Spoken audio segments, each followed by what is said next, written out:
After I dropped my husband at the airport, my 10-year-old son climbed into the back seat, locked both doors, and whispered, "Mom, don't go home tonight." I laughed at first. Not because it was funny, because my brain refused to understand fear coming from my child's mouth. Then he opened his lunchbox. Inside, wrapped in a napkin, was a tiny plastic bag filled with white powder. My son looked at me through the rearview mirror and said, "Dad put this in your orange drink." By midnight, police would be standing inside my kitchen. By morning, my mother-in-law would be trying to take the bakery I built with my own hands. And by the end of that week, my husband would learn the one thing he never believed about me. I had been paying attention the whole time. My name is Emily Harper. At the time, I was 37 years old, living in a modest suburb outside Columbus, Ohio, with my husband Daniel and our son Mason. Our house was not fancy. It had a yellow front door, a cracked driveway, and a porch swing Daniel always promised to fix but never did. The kitchen floor had one loose tile near the sink. The hallway wall still had pencil marks showing Mason's height from preschool to 4th grade. It was an ordinary house. That is what makes betrayal worse sometimes. It does not always happen in mansions behind gates with dramatic music and expensive secrets. Sometimes betrayal happens beside a lunchbox, beside a grocery list, beside a glass of orange juice on a kitchen counter. I owned a small bakery called Harper's Sweet Table. It sat between a laundromat and a barber shop on Maple Street. We sold cinnamon rolls, muffins, birthday cakes, cookies, and the kind of coffee people buy when they need 5 minutes away from their own lives. I woke up at 4:30 every morning. I mixed dough while the world was still dark. I packed Mason's lunch with flour on my sleeves. I answered customer messages between batches of frosting. I paid vendors, scrubbed ovens, fixed clogged drains, and smiled at people who called my bakery cute, like it was not the thing keeping our family afloat. Daniel called it cute, too. At first playfully, then dismissively, then cruelly. "You know, cupcakes are not exactly a retirement plan." He said that once at dinner with his mother, Linda. Everyone laughed except Mason. I laughed too, but only because I had learned that laughing at my own humiliation made the room less uncomfortable for everyone else. Daniel was 41, a regional sales manager for a home improvement supply company.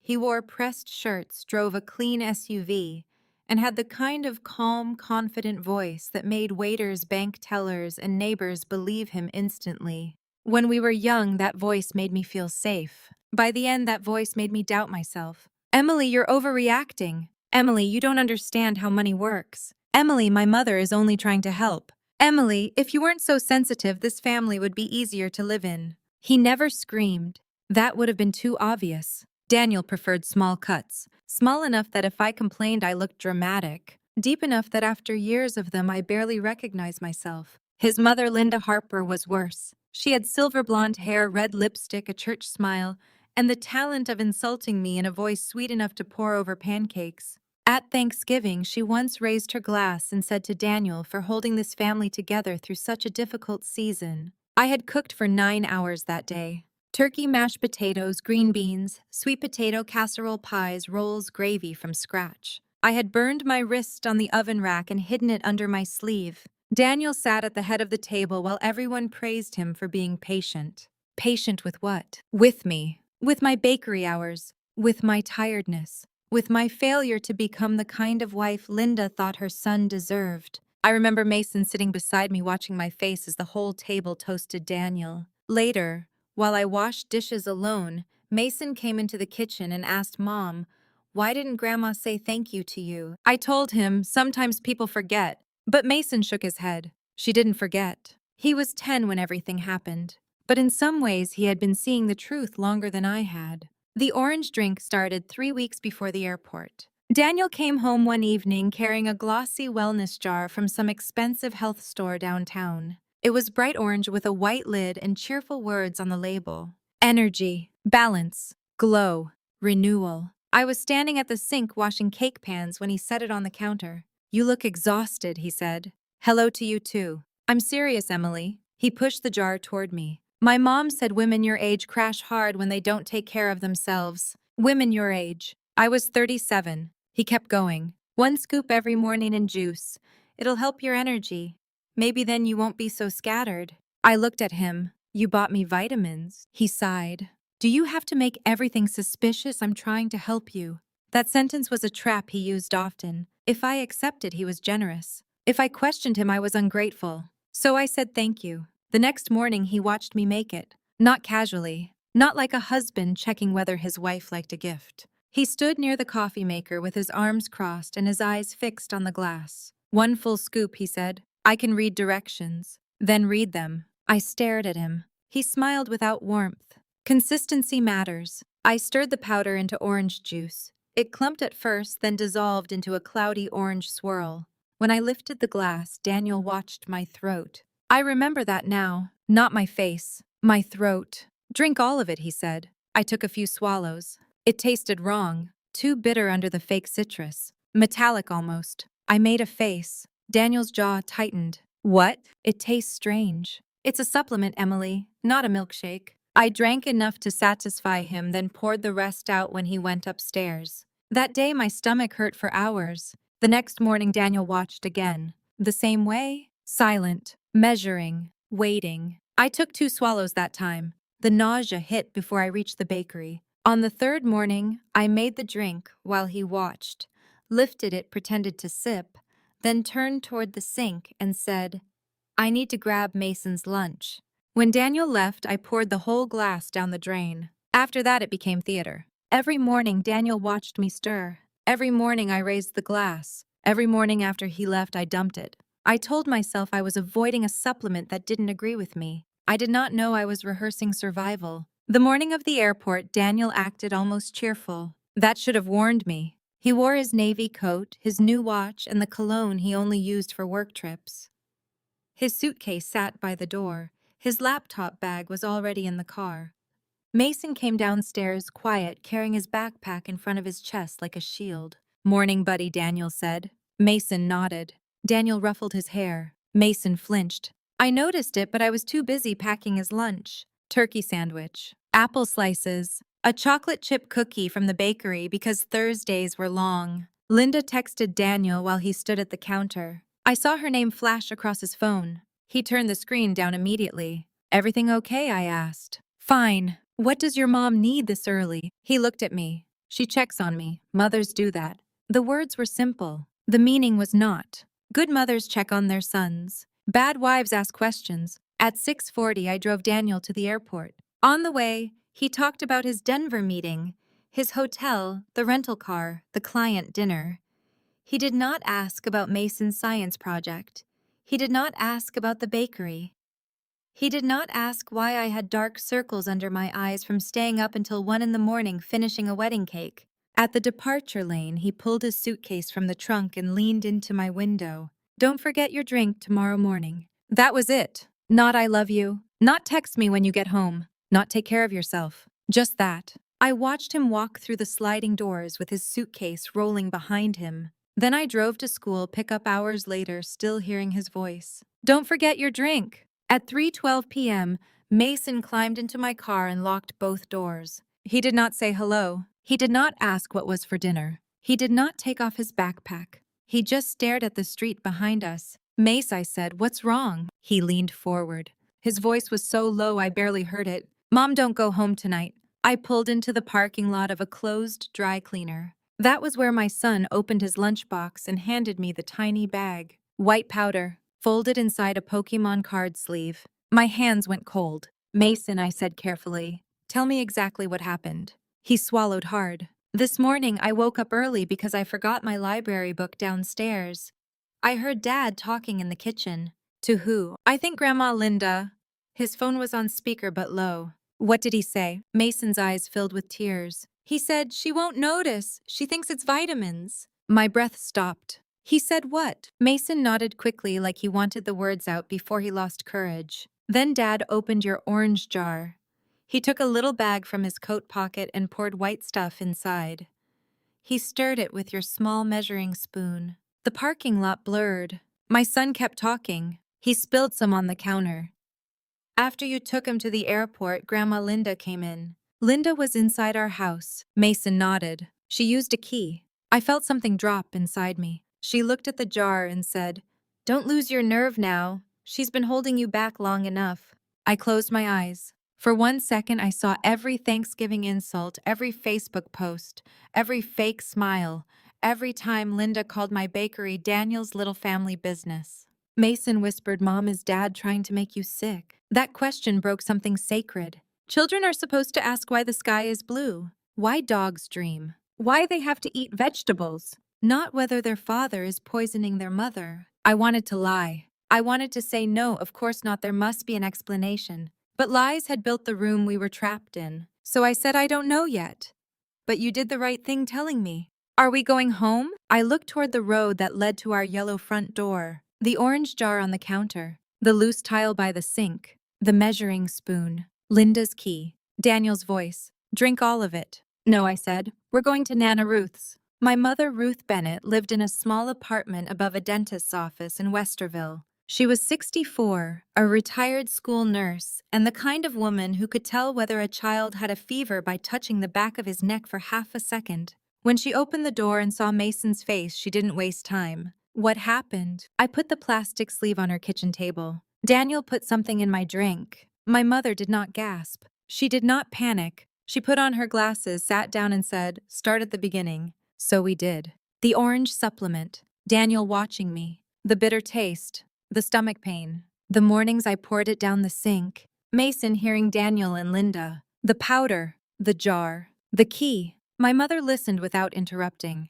When Mason finished, she reached across the table and held his hand. "You were brave." Mason shook his head. "I was scared." "Brave people are scared," she said. "That's why it matters." She placed the powder, still sealed in the Pokemon sleeve, into a freezer bag without touching it. Then she looked at me. "Have you taken that drink recently?" "No," I pretended. "For how long?" "Almost 3 weeks." My mother shut her eyes briefly. When she opened them, she was not just my mother anymore. She was the nurse who had seen human damage and knew when a room had turned dangerous. "Emily," she said, "we are not going to guess. We are going to get answers. And you are not going back to that house tonight. I don't want this to become some dramatic police thing if I'm wrong." My mother looked at me with a sadness that felt older than both of us. "Honey, if your son found unknown powder in something your husband forces you to drink, the dramatic thing already happened.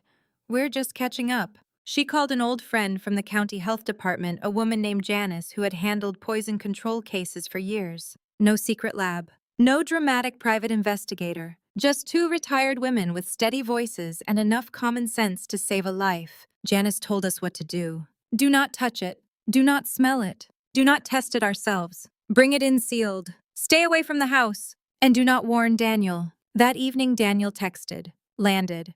Long day tomorrow. You and Mason good." I stared at the message. "You and Mason good. Not I miss you." Not how was Mason. Just a casual check from a man who may have left something dangerous in my kitchen. I typed, "We're fine. Mason wanted to sleep at Mom's. I'm tired." 3 dots appeared. Then disappeared. Then appeared again. Finally, "Did you take your drink?" My mother read it over my shoulder. Her face hardened. I wrote, "Not yet." The morning was rushed. Daniel replied almost instantly, "Take it before bed. You need to stay consistent or it won't work." My mother whispered, "He cares more about that drink than about you." I put the phone down. That sentence landed harder than it should have because it was true. That night, Mason refused the tea my mother poured him. It was chamomile, pale yellow, harmless. But he stared at it like it might move. "I don't want drinks anymore," he whispered. My mother quietly took it away and brought him a sealed can of Sprite. He opened it himself. That was when I understood Daniel had not only poisoned my drink, he had poisoned Mason's sense of safety. The next morning, Janice called. My mother answered. I watched her face while she listened. She didn't say much. Only, "I understand and thank you." When she hung up, I could hear my own heartbeat. "What is it?" I asked. My mother sat down slowly. "It's dangerous." "How dangerous?" She looked at Mason's closed bedroom door. "Dangerous enough that if you had kept drinking it, you may not be sitting here." The room tilted. I grabbed the back of a chair. For 3 weeks, Daniel had stood in my kitchen and watched me lift that glass. For 3 weeks, he had slept beside me, asked me to pick up dry cleaning, complained about the laundry, told Mason to brush his teeth, all while waiting for the powder to do whatever he believed it would do. There is no word for the moment you realize your marriage was not dying. It was hunting you. My phone buzzed. "Daniel." Morning, how do you feel? My mother and I stared at it. Then something inside me shifted. Not rage. Rage is loud. This was quieter, colder. The part of me that had spent years apologizing stepped back. Another part stepped forward. I typed, "Not great. My stomach feels weird. Maybe I should have taken the drink with food." Daniel's reply came fast. "You took it," I wrote. "Yes, last night.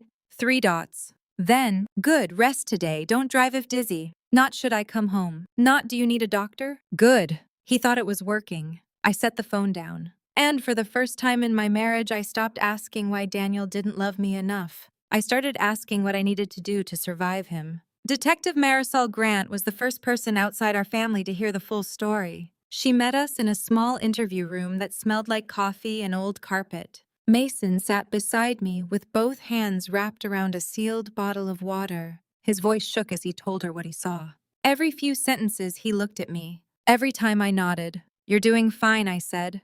When he finished, Detective Grant leaned forward. "Mason, what you did was very important." His lip trembled. "I didn't want Mom to die. No mother should have to hear that sentence from her child." Detective Grant's face softened. "I know." Police retrieved the orange jar from my kitchen while Daniel was still in Denver.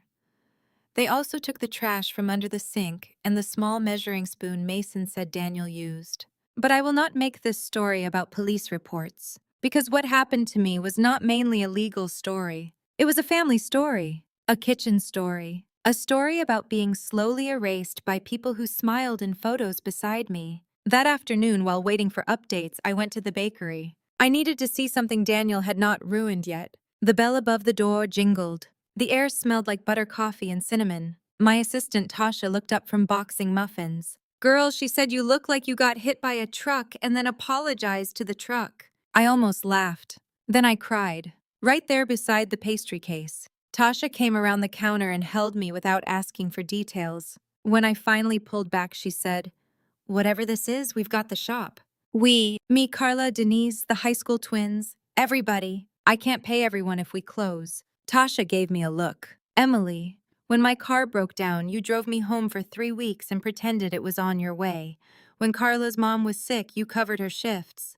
When Denise needed birthday cupcakes for her grandson and couldn't afford them, you invented a fake extra order." She pointed at the bakery around us. "You built more than a business. Let people show up for you." Daniel called my bakery cute, but cute did not make people loyal. Love did. Behind the bakery in my tiny office, I checked the business account. That was when I found the withdrawals. Small at first, then larger. $1,800, $3,200, $6,500, $11,000 labeled equipment vendor. My stomach tightened. I called the bank. After 40 minutes of transfers and security questions, a woman named Michelle lowered her voice. "Mrs. Harper, your husband was added as an authorized user 4 months ago." "No," I said, "he wasn't. We have paperwork." "I never signed that." A pause. "Then gently, you should come in." At the bank, they showed me the form. My signature sat at the bottom. Emily Harper. Only it wasn't mine.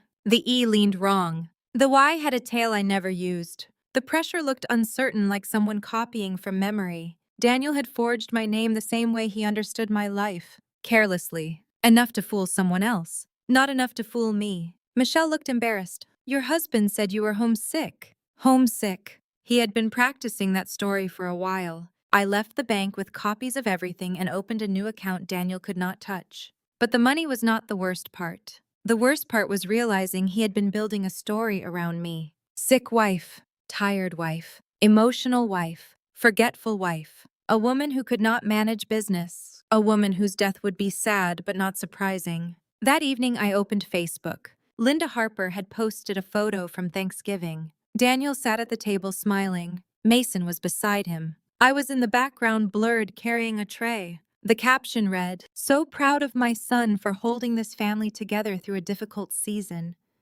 Some women don't realize how blessed they are to have a patient man." The comments were worse. "You raised a good one, Linda. Hope Emily gets the help she needs. Daniel deserves peace." I scrolled further. Linda had posted prayer requests for a private family health struggle. Quotes about difficult wives. A photo of Daniel as a teenager with the caption, "My boy has always deserved a soft place to land." Then I saw the post that made my blood go cold. a logo mock-up, a rolling pin, a yellow door. The words, Harper Family Kitchen. Linda's caption said, "Sometimes new beginnings come after painful endings. Excited for what God has planned for our family business." Our family business. My bakery. My recipes. My ovens. My 4:30 mornings. My cracked hands. My wedding cakes. My rent checks. My name. Already being rebranded while I was still alive. I stared at that post and finally saw the whole thing. Daniel wanted the money. Linda wanted the bakery. Both of them wanted the story. The poor devoted husband. The grieving mother. The unstable wife who had become too much. And Mason. They had not thought about him at all. Or maybe they had. Maybe they thought a grieving little boy would be easier to control. That thought lit a steady fire inside me. I called Daniel. He answered on the second ring. "You sound better," he said. "Do I? I mean, you're answering your phone. I saw your mother's post." Silence. What post? Harper Family Kitchen. He exhaled sharply. "Emily, don't start." "Start what?" "One of your spirals." There it was.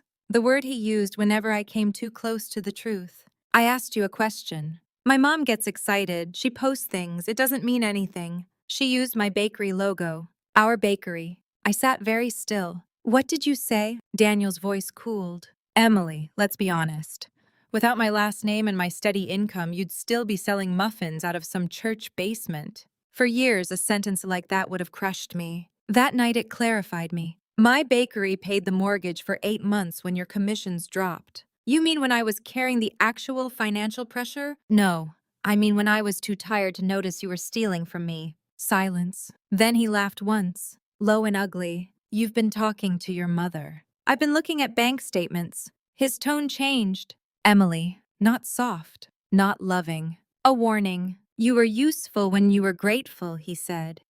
"Then you started acting like you built something important." I looked through the bakery window at the yellow evening light on Maple Street. The barber locking up, the laundromat spinning, Tasha wiping the counter, people living ordinary lives. And I realized Daniel had never hated my bakery because it was small. He hated it because it was mine. "I did build something important," I said. "You built a cupcake shop." "I built a life," he scoffed. "With my help, with my labor, my recipes, my employees, my customers, my mornings, my back pain, my hands, my name." His voice dropped. "You're going to regret talking to me like this." "No," I said quietly. "I think I'm going to regret not doing it sooner." I hung up. My hands shook afterward. Courage is not the absence of shaking. Sometimes courage is shaking and pressing end anyway. Daniel changed his flight. Detective Grant called at 6:20 p.m. "He's coming back tonight, lands after 10. My mouth went dry. "He knows, he suspects. Stay with your mother. Do not meet him. Do not answer the door." At 8:11, Linda called me. I almost didn't answer. Then I did. Because some voices need to be heard clearly one last time before you cut them out of your life. "Emily," she said without greeting. "What have you done to my son?" I closed my eyes. "What did your son do to me, Linda?" "Don't play victim." I laughed softly. The sound surprised us both. "Your son put something in my drink." Her silence lasted half a second too long. Then she said, "Daniel has been under pressure you could never understand." There it is. What? The excuse. Linda's voice sharpened. A good wife notices when her husband is drowning. A good mother stops her son before he drags his family underwater with him. She inhaled. "You ungrateful little girl." I was 37, but to Linda I would always be small enough to scold. "You walked into our family with your little bakery and your big dreams, and Daniel tried to make something respectable out of you." I stared at the wall. Respectable. There it was, the word beneath every insult. "You never wanted me in your family," I said. "No," Linda replied. "I wanted Daniel to have a wife who knew her place." For a moment I felt every Thanksgiving dinner, every backhanded compliment, every Facebook post, every time she praised Daniel for surviving the life I was building. Then I said, "I know my place now." She was quiet. I continued, "It's not behind your son. It's not beneath your family name. And it is definitely not inside a kitchen waiting to be erased. You are destroying this family." "No, Linda, I'm refusing to be buried inside it." I hung up. That was the last private conversation I ever had with her. At 10:47 p.m., my doorbell camera sent an alert. Daniel stood on our porch, navy coat, suitcase beside him, hair messy from travel. He looked annoyed, not terrified, not heartbroken, annoyed, as if my survival had become another inconvenience. He rang the bell. Once, twice. Then he called me. I let it ring. He texted, "Where are you?" Then, Emily opened the door. Then, "If you're at your mother's turning this into drama, you're going to destroy Mason's life." I stared at the words. Destroy Mason's life. The man who had put fear in our son's lunchbox was accusing me of destruction. On the camera, Daniel walked to the side of the house. He lifted the loose brick by the grill and took out a spare key I did not know he knew about. A police cruiser rolled onto our street with its lights off. Daniel slipped inside. Detective Grant called 30 seconds later. "He's in?" "Yes. Stay on the line." I stood in my mother's kitchen, one hand over my mouth. Mason came out of his bedroom rubbing his eyes. "Mom," I turned the phone away. "It's okay." He looked at me with the face of a child who no longer believed okay automatically. I hated Daniel for that too. 10 minutes later, Detective Grant came back on the line. "We have him." My knees gave out. My mother caught me. "He's arrested. He's in custody." Mason stared at me. "Dad." I nodded. His face folded in on itself. Not relief, not sadness. Both. All of it. He walked into my arms and whispered, "Is he mad at me?" I held him so tightly he squeaked. "If he is, that belongs to him, not you." But I told, "You saved me." He cried then, like a little boy. Finally like a little boy. And I sat on my mother's kitchen floor, holding my son, while the life I thought I had ended, across town in the house where I used to feel safe. The next morning, Daniel asked to see me. My mother said absolutely not. Detective Grant said you don't have to. But I wanted to. Not because I owed him anything, because I needed to see the mask after it slipped. The room was small. Daniel sat at the table in yesterday's shirt. His face looked older. His hair was flat on one side. His hands were cuffed in front of him. When I entered, he stood.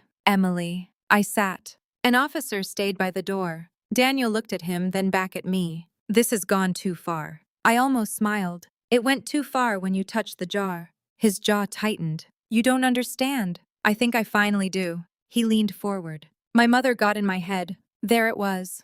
The first offering. Blame. "Linda made you put powder in my drink." He flinched. "Don't say it like that." "How should I say it?" He looked at the officer again. "Can we speak privately?" "Number." His face hardened. "You always do this. Survive. Twist things." I laughed once. Not because it was funny, because even in handcuffs, Daniel was still trying to make me the problem. He lowered his voice. "You have no idea the pressure I was under. The money." His eyes flickered. "I was going to fix it. You drained the bakery. I was going to put it back. You forged my signature. I handled paperwork because you were always too busy playing business owner. You let your mother announce my bakery like I was already gone." His mouth tightened. "That bakery would have died without me." "No, Daniel. You were killing me because it wouldn't." For the first time, he had no answer. So I gave him the truth he did not know. "You watched me every morning, didn't you?" His eyes narrowed. "Watched you what?" "Stir the drink." He went still. "You told me to drink all of it." He swallowed. I leaned forward. I poured it down the sink. Daniel's face emptied. "Not completely, just enough." I poured it down the sink every morning after the third day. His lips parted. "That's not." "You lost because you never believed I was paying attention." His hands tightened. I continued. "Mason saw you. Linda exposed herself. The bank has the forged paperwork. The bakery account is protected. And your mother's little rebrand died before it opened."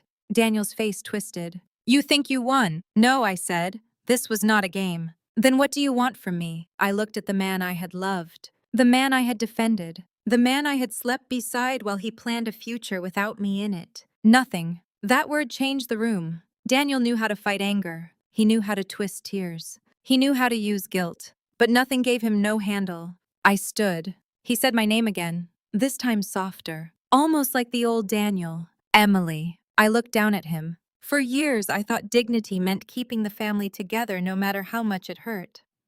I was wrong. Sometimes dignity means walking away before your child learns to call pain normal.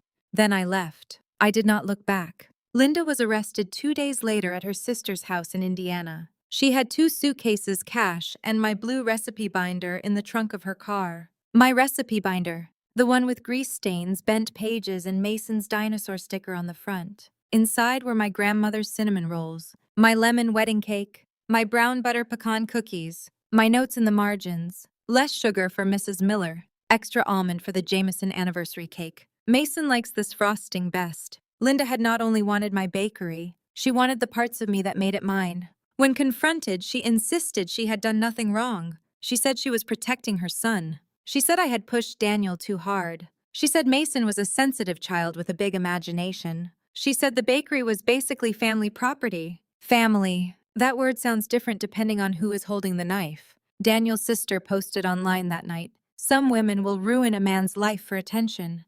Praying truth comes out. Old Emily would have written a paragraph explaining everything. Old Emily would have begged to be understood. Old Emily would have cried in the pantry and wondered why Daniel's family hated her. New Emily blocked her. People committed to misunderstanding you are not an audience. They are a wall. You do not perform for a wall. You walk away from it. The weeks after were not satisfying in the clean way people expect revenge stories to be. There was no single dinner where everyone apologized. No dramatic speech where Linda admitted she had always been jealous. No line of relatives begging forgiveness. Real life is messier. Some people believed me immediately. Some waited until the truth became impossible to deny. Some never believed me at all because admitting the truth would require them to admit they had helped sharpen the knife. The bakery closed for 3 weeks. Tasha taped a sign to the front door. Temporary pause. We'll be back sweeter and stronger. People left notes under it. We love you, Emily. Take your time. Mason, you're a hero. That one broke me, because Mason was a hero, but he should not have had to be. For a month, he would not drink anything unless it was sealed. Water bottle, juice box, canned soda. If I poured milk into a glass, his face changed. One morning, I made pancakes and dusted powdered sugar over mine without thinking. Mason froze. The fork fell from his hand. I threw the plate away immediately. Then I sat beside him. We never have to eat powdered sugar again if you don't want to. He looked ashamed. I know it's not bad. Your brain is trying to protect you. I hate that. Me too. He stared at the table. Can people stop being dangerous? I thought carefully. Some people can change, but we don't have to stand close while they prove it. He nodded, then whispered, was it my fault because I moved closer. Mason Harper listened to me. Telling the truth about harm does not destroy a family. The harm destroys it. The truth gives people a chance to survive. He cried. So did I. Healing was not a straight road. Some days I felt strong. Some days I found Daniel's coffee mug in the back of a cabinet and sat on the floor for 20 minutes because my body remembered marriage before my mind remembered danger. Sometimes I missed him. That is the part people do not understand. You can miss someone who hurt you. You can grieve a marriage that was killing you. You can be grateful you escaped and still ache for the life you thought you had. Missing him did not mean I wanted him back. It meant I had loved sincerely. His betrayal did not make my love foolish. It made his cruelty worse. 2 months later, the bakery reopened. I changed the name. Not because Linda had stolen the old one, because I needed to choose myself out loud. Harper's Sweet Table became the Yellow Door Bakery. Mason picked the name. Our old house had a yellow door, he said, but the bakery feels safer. So we painted the bakery door yellow. Bright yellow. Ridiculously cheerful yellow. The kind you could see from half a block away on a gray Ohio morning. On reopening day, there was a line before sunrise. Tasha cried. Carla burned the first tray of scones because she kept hugging customers. Denise brought flowers. My mother sat in the corner with coffee watching me like she was seeing me be born a second time. At 9:15, Mason came in with his backpack and a sealed bottle of chocolate milk. He stood behind the counter. I set a tray of cinnamon rolls in front of him. Want to help me glaze these? He looked at the white glaze. For 1 second, fear crossed his face. Then he picked up the spoon. His hand shook. But he did it. Slowly, carefully, one roll at a time. The whole bakery went quiet. Then Tasha started clapping. Customers followed. Mason blushed so hard his ears turned red. That night, he drank chocolate milk from a glass for the first time since everything happened. Healing can look small to people who do not know what broke. To me, it looked like a miracle. Daniel eventually admitted enough that we did not have to drag every wound into public for months. I will not make the ending about charges, paperwork, or courtrooms, because that was never the center of the story. The center was a boy in a back seat with a lunchbox. A mother who finally listened.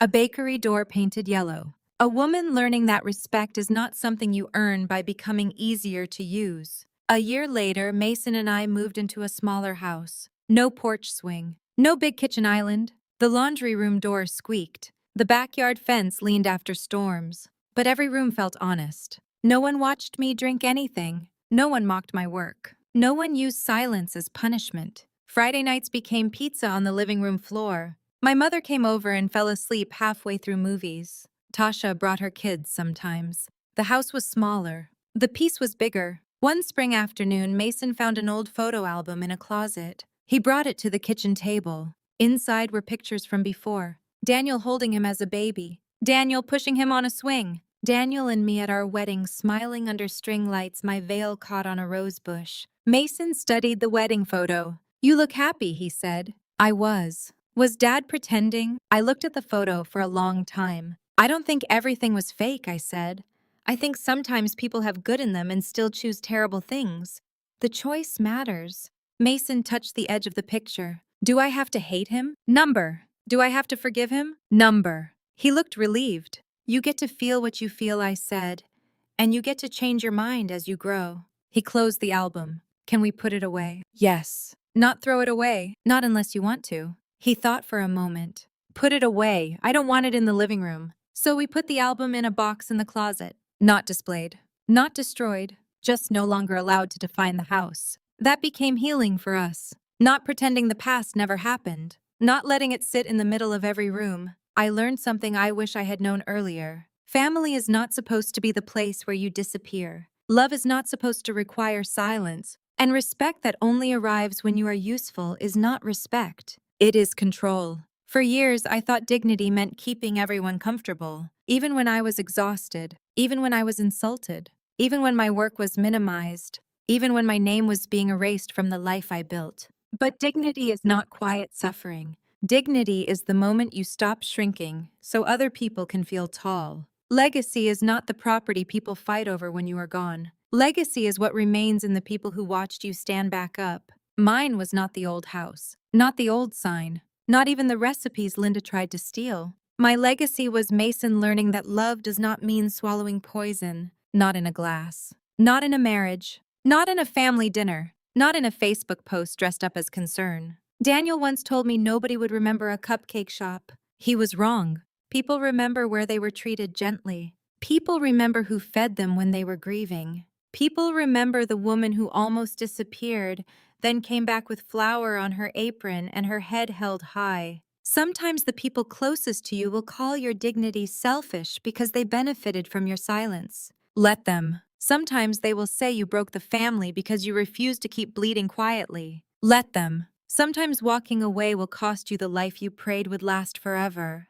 But staying can cost you yourself. And no marriage, no family name, no house, no old photo, no public opinion is worth that. So if you are listening to this and something in your home feels wrong, pay attention. If someone's concern feels like control, pay attention. If your child sees what everyone else refuses to see, listen. The truth may break your heart, but it can also unlock the door. And on the other side, there may be a smaller house, a quieter life, a yellow bakery door, and a version of you who finally understands. You were never hard to love. You were only surrounded by people who loved what they could take. And once you stop being useful to them, you become free to belong to yourself. If this happened in your family, what would hurt more, the betrayal from your husband or the way his mother helped erase you before you were even gone?